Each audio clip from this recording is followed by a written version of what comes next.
Oke, Assalamualaikum warahmatullahi wabarakatuh. Selamat datang di channel YouTube Ki Bagus 21 ya. Kali ini saya akan menjelaskan tentang tutorial cara menginput laporan SPM Simadu ya. Jadi ini aplikasi Simadu SPM dari Dinas Kesehatan Kabupaten Bandung ya. Langsung saja kita pertama-tama teman-teman atau Bapak Ibu bisa buka dulu browsernya ya, pakai Google Chrome atau pakai Mozilla Firefox juga boleh ya. Ya, kita langsung masukkan linknya bit.ly ya, bit.ly Simadu SPM Dinkes ini ya, bit.ly Simadu SPM-nya besar, Dinkesnya kecil. Nah, ini langsung muncul tampilan awalnya ya. Ini tampilan awal dari aplikasi Simadu SPM ya. Ini adalah aplikasi Sistem Manajemen Terpadu SPM Dinas Kesehatan Kabupaten Bandung. Ini merupakan suatu inovasi ya, inovasi yang simple namun bermanfaat ya untuk pencatatan dan pelaporan data-data SPM di bidang kesehatan. Di mana selama ini kita laporan ini direkap dan dikirim secara manual ya melalui file Excel ya, terus dikirim satu-satu orang ke PIC-nya masing-masing pengelola program. Nanti dari masing-masing pengelola program direkap lagi, terus dikumpulin lagi, di-storein lagi ke Sunpro ya, Sunpro Dinkes. Jadi dari Sunpro baru kita laporkan ke Bangda SPM ya, ke Mendagri. Itu lumayan memakan waktu ya, dan saya pikir itu tidak efisien ya, karena harus melalui rantai proses yang cukup panjang ya. Jadi dengan adanya aplikasi Simadu SPM ini kita lebih simpel dan lebih praktis ya, alur proses pelaporannya langsung terpusat ya. Jadi dari puskesmas mereka langsung ngisi ke sini ya, dari 62 puskesmas. Nanti data yang masuk ke sini langsung otomatis terekap dan akan menghasilkan sebuah laporan ya, atau suatu laporan terkait capaian dari target dan kinerja SPM ini. SPM yang terdiri dari 12 indikator ya. Ini nanti akan langsung muncul laporannya secara cepat dan efisien waktu ya. Tidak harus lapor ke sana, lapor ke sini, lapor ke situ. Nanti pada saat kita mau narik data juga harus minta satu-satu, minta ke pengelola program TB, minta data ke pengelola HIV, minta data ke pengelola gizi ya, pengelola kesehatan ibu bayi baru lahir gitu kan. Nah, itu pastinya akan memakan waktu yang cukup lama ya. Apalagi teman-teman kan mungkin dengan kesibukan masing-masing ya, mungkin belum sempat direkap lah atau belum sempat didata lah. Akhirnya molor-molor waktunya, sementara kami yang di Sunpro dituntut untuk segera melaporkan ya, deadline waktunya sudah mepet. Jadi dengan inovasi kecil ini, simple ini, ya nanti akan memangkas proses pelaporan tadi ya. Jadi langsung puskesmas lapor ke ini sistem Simadu ini. Nah, nanti teman-teman bidang yang pengelola program di Dinas Kesehatan bisa minta datanya dari sini ya. Bisa kita downloadin, langsung bisa kita kasih share linknya ya, data rekapannya seperti itu. Jadi nanti terpusat di sini, teman-teman yang butuh data SPM bisa langsung minta ke sini, bisa nanti langsung saya kasih aksesnya ya, untuk dilihat hasil capaian kinerja SPM dari semua puskesmas yang ada di Kabupaten Bandung. Oke, itu perkenalan awal secara singkatnya seperti itu ya. Mudah-mudahan bisa bermanfaat untuk pelaporan SPM-nya ini. Baik, saat ini kita lanjutkan, langsung saja kita simulasikan cara ngintrinya ya. Di sini ada kolom email ya. Pastikan Bapak Ibu ini mengisi alamat email yang aktif ya. Jadi email di sini harus diisi email yang aktif ya. Mau pakai email pribadi boleh petugasnya, atau mau pakai email puskesmas vaskesnya juga boleh ya. Ini diisi. Jadi pastikan emailnya aktif ya, supaya nanti data yang sudah diinput di sini akan di forward atau akan direkap otomatis dikirim ke alamat email tersebut. Ya, ini sebagai contoh nih, sumprop.dinkes@gmail.com ya. Itu emailnya ya. Tuh, sumprop.dinkes@gmail.com. Oke, lanjut. Nah, di sini untuk laporannya itu sistemnya triwulan ya. Jadi ada triwulan 1, triwulan 2, triwulan 3, dan triwulan 4. Jadi tergantung kondisi pelaporannya. Ini nanti teman-teman saat menginput data ke sini itu tuh data triwulan berapa. Misalnya triwulan 1 berarti yang bulan Januari, Februari, Maret, dan triwulan 2 berarti bulan April, Mei, Juni, triwulan 3 Juli, Agustus, September, dan triwulan keempat Oktober, November, Desember. Hati-hati ya, di sini kita melihat dulu nih kunci utamanya yang akan kita laporkan adalah data per triwulan keberapa gitu ya. Kalau misalnya triwulan ke-1, maka yang akan diinput ke sini adalah data-data laporan capaian yang khusus triwulan 1 ya. Kalau triwulan kedua ya nanti data-data atau capaian khusus triwulan 2 ya. Triwulan 3 juga khusus 3, triwulan 4 khusus 4. Jangan dicampur atau jangan ditambahin ya, karena ini nanti sifatnya akumulasi ya. Akumulasi otomatis by system. Jadi teman-teman ngentrinya per triwulan ya datanya. Oke, sebagai contoh kita akan ngentri di triwulan eh, ketiga ya, karena saat ini berada di bulan September akhir ya, maka kita akan menginputkan laporan triwulan 3 seperti itu. Jadi triwulan 1, triwulan 2 itu apa namanya sudah terentry ya di bulan-bulan kemarin seperti itu. Tapi kalau misalnya ini anggap saja ini awal tahun, maka teman-teman nanti ngentrinya di triwulan 1 ya. Anggap saja ini bulan Maret misalnya ya. Berarti nanti teman-teman pilihnya triwulan 1. Nah, nanti data-data yang dimasukkan ke sini adalah data-data khusus yang triwulan 1 seperti itu ya.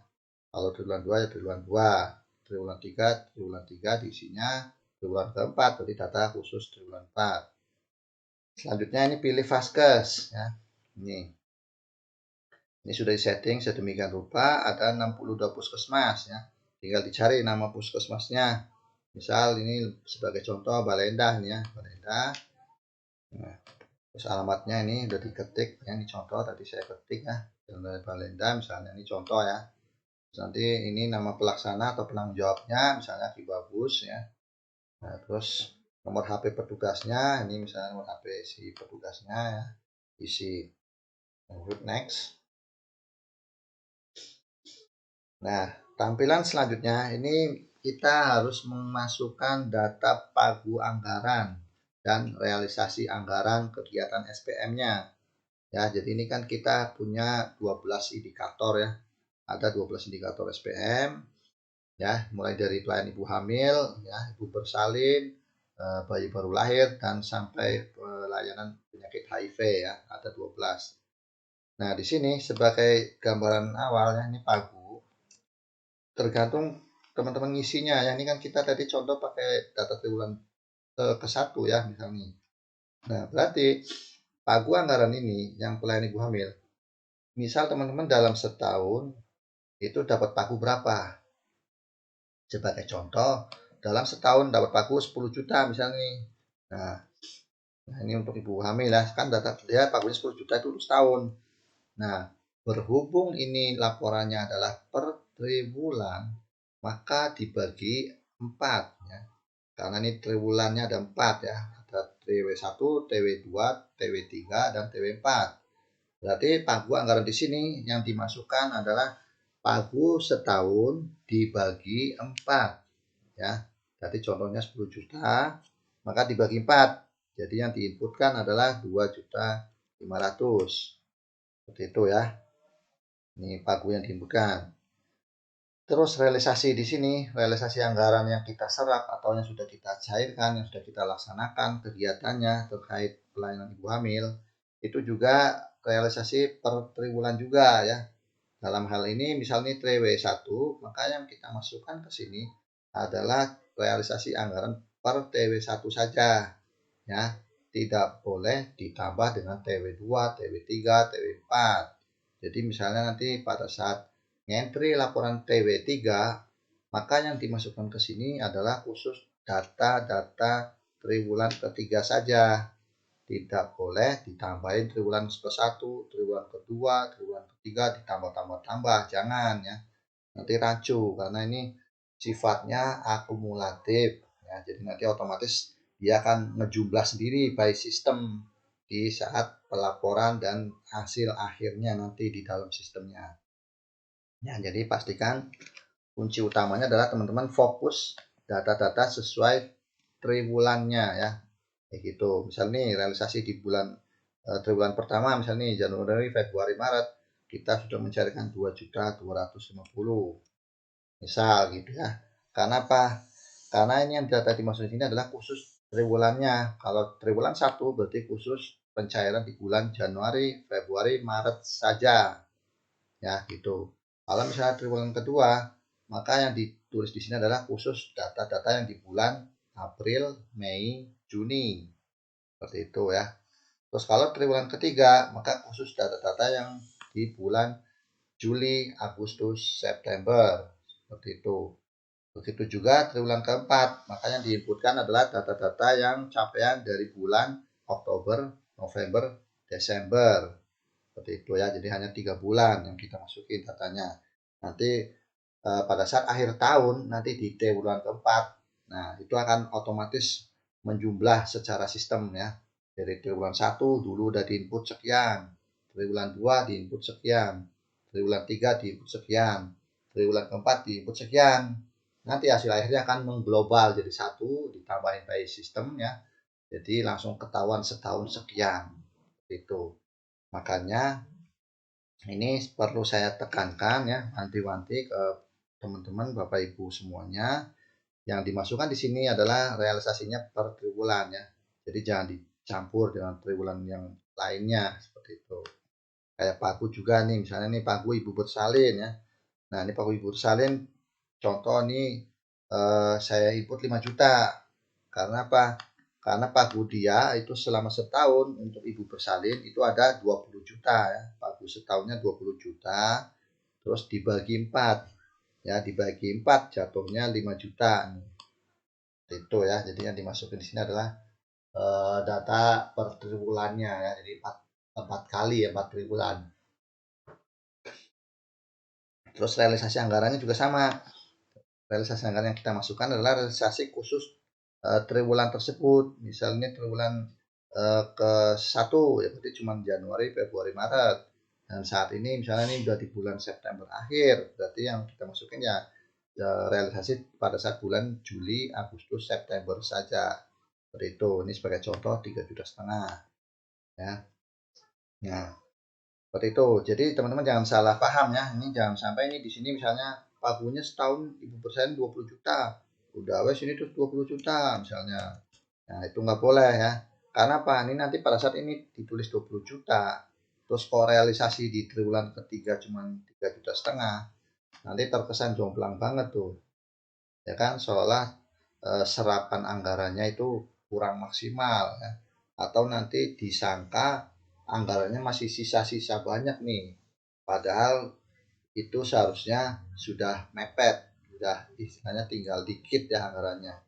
Makanya di sini pastikan pagu anggaran itu dalam setahun dibagi 4 ya.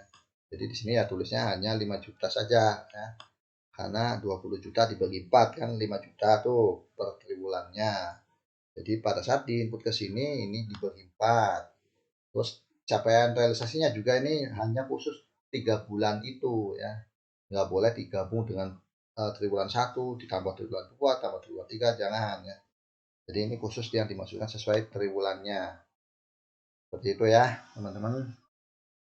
Nah, untuk pagu anggaran bayi juga sama ya. Pagunya misalnya dia dalam setahun katakanlah ada berapa 12 juta misalnya nih.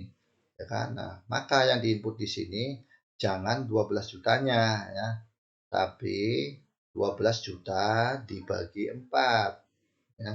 Jadi yang dimasukin di sini adalah pagu total 1 tahunnya untuk pelayanan bayi baru lahir dibagi 4 ya. Kalau pagunya tadi 12 juta dibagi 4 berarti di sini masukin berapa 4 kali 3 12 jadi 3 jutaan ya.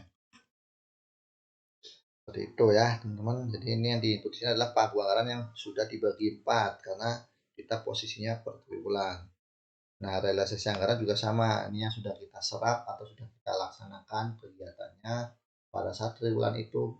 Misalnya berapa ya. Langsung aja kita ketik misalnya 1.750.000. Nah, gitu ya. Jadi nanti antara realisasi dengan pagu anggaran ini tidak terlihat gejlok jauh banget gitu lah. Oke. Kalau tadi ini misalnya langsung kita ngisinya 12 juta, misalnya pagunya setahun 12 juta Pak, berarti saya isi 12 juta gitu. Nah, kalau diisi 12 juta kayak gini, nanti terkesan apa ya, realisasinya jauh nih. Masa punya anggaran 12 juta, ini udah triwulan keempat misalnya, cuma diserap 1.750.000. Nah, sisanya masih banyak tuh, lebar. Nah, nggak boleh seperti itu ya, salah. Jadi makanya pagu ini diisinya ya dibagi 4, jadi 3 juta per triwulan ya. Otomatis nanti realisasinya pun ini tidak terlalu jauh ya. Seperti itu. Jadi tidak akan menjadikan persepsi pimpinan menyangka dikiranya disangkain itu masih jauh dari target itu. Nanti kira targetnya masih banyak nih. Ini realisasinya cuma dikit. Nah, padahal harusnya dibagi 4 biar jelas ya, jadi nggak terlalu jauh selisihnya. Oke ya, itu poin-poinnya ini juga sama balita. Terus ada juga pendidikan dasar, dan ini teman-teman juga sama diisi ya. Ini sebagai contoh saya isi satu-satu deh ya, buat contoh aja nih. Nah, terus nanti kita klik next. Nah, ini nanti akan menampilkan menu selanjutnya ya. Ini terkait target ya, sasaran targetnya dan realisasinya. Nah, untuk target ini teman-teman isikan target capaian yang akan kita layanin. Itu misal ini pelayanan ibu hamil, targetnya kita dalam setahun misalnya ada berapa, misalnya ada 600 orang misalnya ya. Nah, maka 600 orang itu jangan ditulis 600 orang langsung di sini kayak gini, jangan ya, nggak boleh, tapi dibagi 4 ya, dibagi 4 nih per triwulan tersebut. Jadi tadi 600 ibu hamil misalnya ya, itu dibagi 4 misalnya dibagi berarti berapa, 150 ya, 150 ya. Nah, jadi nanti targetnya 150 seperti itu teman-teman ya. Jadi pastikan target ini yang dimasukkan adalah target triwulan ya. Kalau misalnya setahun ada 600, maka dibagi dulu 4 ya, dibagi 4 baru nanti pagunya dimasukin ke sini, atau targetnya ya, targetnya masukin ke sini. Begitu juga realisasinya nih, realisasi juga sama nih, pelayan ibu hamil misalnya dalam triwulan tersebut, misalnya triwulan 1 nih, nah, itu pelayan ibu hamil kita sudah melayani berapa orang atau berapa pasien ya. Misalnya sudah melayani 125 pasien gitu ya. Jadi antara target dengan realisasi nanti tidak terlalu gejlok jauh ya. Kalau kita ngisinya per triwulan lebih enak ini, jadi nggak terlalu jauh ya capaiannya gitu.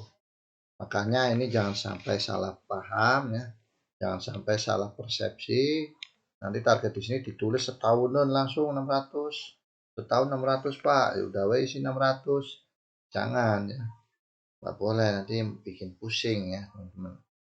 Jadi ya targetnya tetap berapa itu, 600 dibagi 4 ya, berarti ya kita punya 150 gitu ya. Soalnya apa, kalau ini di sini kita masukin setahun dan target setahun 600, terus realisasinya pada saat triwulan ketiga misalnya nih cuma 125, maka nanti dinilai akan terlalu terpaut jauh ya. Disangkain, nah targetnya 600 cuma tercapai 125, masa rendah pisan gini targetnya gitu ya. Makanya ini diatur supaya seragam, supaya kompak dan sama, supaya tidak menjadikan persepsi negatif ya. Jadi kita samain ini adalah target dalam per bulan menurutnya ya, seperti itu. Terus ini jumlah mutu barang, jasa, SDM, ibu hamil. Nah, ini untuk ibu hamil, ini dia kita punya stok vaksin tetanus difterinya berapa nih di puskesmas. Misalnya saya punya stok katakanlah 10 ampul misalnya. Nah, terus jumlah yang terlayani vaksin tetanus difteri. Nah, jadi gini, kita punya stok nih jumlah vaksin tetanus ada 10 ampul. Terus mau disuntikin ke masyarakat yang butuh divaksinasi, ya kan? Nah, maka ini tinggal dipilih saja sesuai apa namanya kondisinya yang misalnya ini jumlah yang terlayani vaksin difteri. Nah, targetnya kan ini nih 10 misalnya 10 ampul. Nah, maka targetnya diisi berapa? Gitu ya. Yang terlayani juga berapa? Nah, ini diisi misalnya dari 10 ampul ini dipakai 3 ampul ya atau 3 barang ya seperti itu deh. 3 koefisiennya jumlahnya. Makanya ini dipastikan antara jumlah targetnya dengan jumlah sisrudanya maaf sisruda sorry SPM ya maaf SPM. Nah, nanti jumlah yang terlayani vaksin ini ada berapa, sama juga nih jumlah tablet tambah darah nih. Misalnya kita punya stok tablet tambah darahnya untuk pelayanan ibu hamil ini ada 1000 misalnya, 1000 tablet itu untuk setahun. Nah, maka dibagi 4 jatuhnya 250 seperti itu ya. Nah, untuk yang terlayani juga sama, kita sudah memberikan tablet tambah darah ke pasien ibu hamil itu berapa sih dalam triwulan tersebut. Misalnya 235 gitu ya. Jadi nanti realisasinya dengan target tidak terlampaui jauh nih. Jadi udah mendekati lah minimal ya. Seperti itu. Nah, untuk yang lainnya juga sama ya. Ini kita skip aja satu-satu.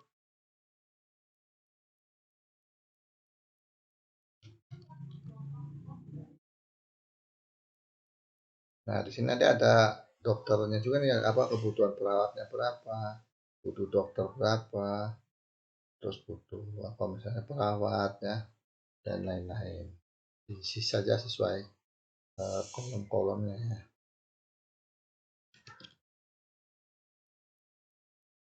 Oke, kalau sudah diisi, kita next. Nah, ini untuk ibu bersalin ya. Ini ada judulnya nih, untuk pelayanan SPM bersalin ya. Jadi ini khusus apa namanya untuk ibu bersalin, sama kayak tadi ya, targetnya kita masukin dibagi 4 ya, dibagi 4 seperti itu teman-teman. Oke, misalnya katakanlah 12.000 dibagi 4 menjadi 300 itu ya. Oke, untuk data yang lain juga sama, ini yang terkait pelayanannya bagaimana, terus nanti ada apa namanya, ada rekapannya ya. Ini sebagai contoh saya test drive isi angka satu-satu aja dulu ya. Pastikan tidak boleh kembar ya. Next. Nah, ini untuk bayi baru lahir juga sama ya. Kita isikan aja nanti teman-teman tinggal isi aja ya. Sesuai nama-nama ini ya, kolom-kolomnya. Misalnya ini targetnya berapa, realisasinya berapa orang ya. Terus jumlah alat ketersediaan vaksin hepatitis BO-nya ada berapa ya, itu. Nah, di sisi saja nih saya buat contoh ya. Betul.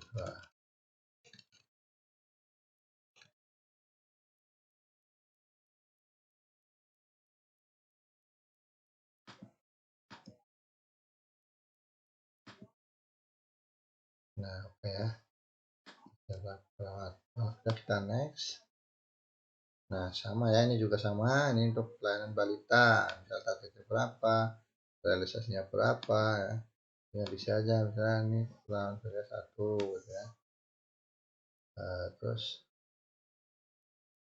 apalagi misalnya ini lanjut realisasinya berapa, 1. Ini kita test drive aja ya buat simulasi. Dan lagi satu. Nah, kalau sudah, nanti teman-teman bisa koordinasi ke ini ya,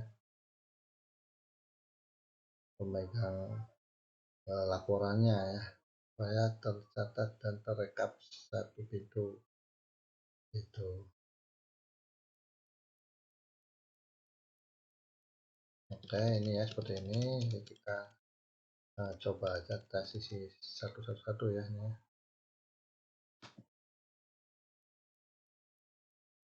Nah, nanti kalau sudah ini kita klik next. Nah, lanjut kita nanti akan isi yang pendidikan dasar ya, sama nih. Udah tes aja lah biar cepatnya.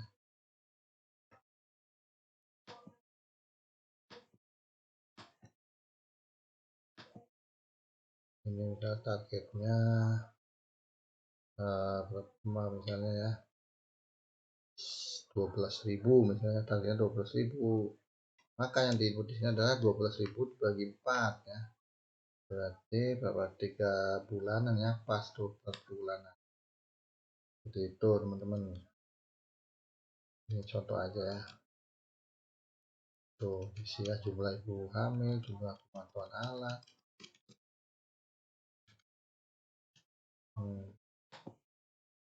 Seperti itu ya. Ini ada 12 indikator SPM. Oke, mungkin seperti itu aja teman-teman, Bapak Ibu semuanya ya. Yang penting ini diisi aja datanya sesuai kolom-kolom yang sudah disediakan. Terus nanti tinggal di klik next saja ya. Nanti klik lanjutannya, klik lanjutnya, nanti langsung di simpan ya. Nah, hasil inputan ini teman-teman nanti akan dikirim ke email alamatnya masing-masing yang tadi di awal saat kita ngisi data ini ya. Seperti itu guys. Oke, simpel ya, ini sudah saya adopsi dari sistem SPM Kemendagri, jadi saya bikin lebih simpel untuk pengumpulan data SPM-nya, supaya nanti pada saat direkap kita lebih gampang ya, lebih praktis dan lebih cepat pasti. Seperti itu teman-teman.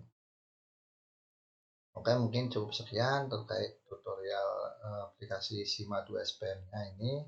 Mudah-mudahan bermanfaat untuk kita semuanya dan bisa menjadikan ladang amal ibadah untuk saya, untuk teman-teman semuanya, Bapak Ibu semuanya juga. Semoga menjadikan amal ibadah yang baik dan kelak bisa dijadikan bekal tabungan amal kebaikan di akhirat. Oke, nanti jika masih ada yang bingung atau butuh pertanyaan-pertanyaan, silakan komen saja di bawah ini ya. Atau bisa juga japri ke saya, chatting ya. Nanti ke depan akan saya buatkan grup ya. Grup khusus pemegang data SPM ya. Supaya nanti pelaporannya lebih cepat dan lebih praktis seperti itu ya. Karena sekarang sudah zamannya teknologi, sudah canggih, sudah online ya. Jadi sini kami membuat inovasi simple, sederhana, tapi sangat bermanfaat nanti ke depannya. Dan bisa nanti kita kembangkan lagi ya. Barangkali butuh tambahan data apa, capaian apa lagi. Nah, kita update lagi ke Simadu ini. Oke, terima kasih atas perhatian dan kerjasamanya, Bapak Ibu semuanya, rekan-rekan semuanya. Mudah-mudahan bermanfaat. Apabila ada kesalahan, mungkin saya mohon maaf yang sebesar-besarnya. Dan apabila yang masih ada yang bingung, maka bisa kita sharing-sharing bersama, kita tanya jawab bersama, kita diskusi bersama. Siapa tahu teman-teman punya ide baru atau punya saran, punya masukan, boleh kita tampung untuk ke depan lebih baik lagi ya. Seperti itu. Ini baru versi 1 ya, versi pertama nih perdana. Kemarin kita sudah launching ya tanggal 20 September 2023.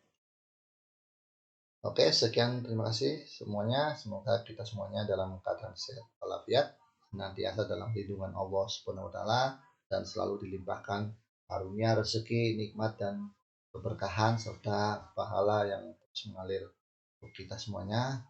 Amin amin. Allahumma rabbana fid hasanah wa fil akhirati hasanah wa qina adzabannar wa qina adzabannar wa qina adzabannar.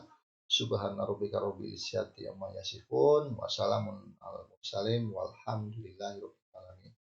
Sekian, terima kasih teman-teman semuanya. Salam sehat Dinas Kesehatan Kabupaten Bandung. Wassalamualaikum warahmatullahi wabarakatuh.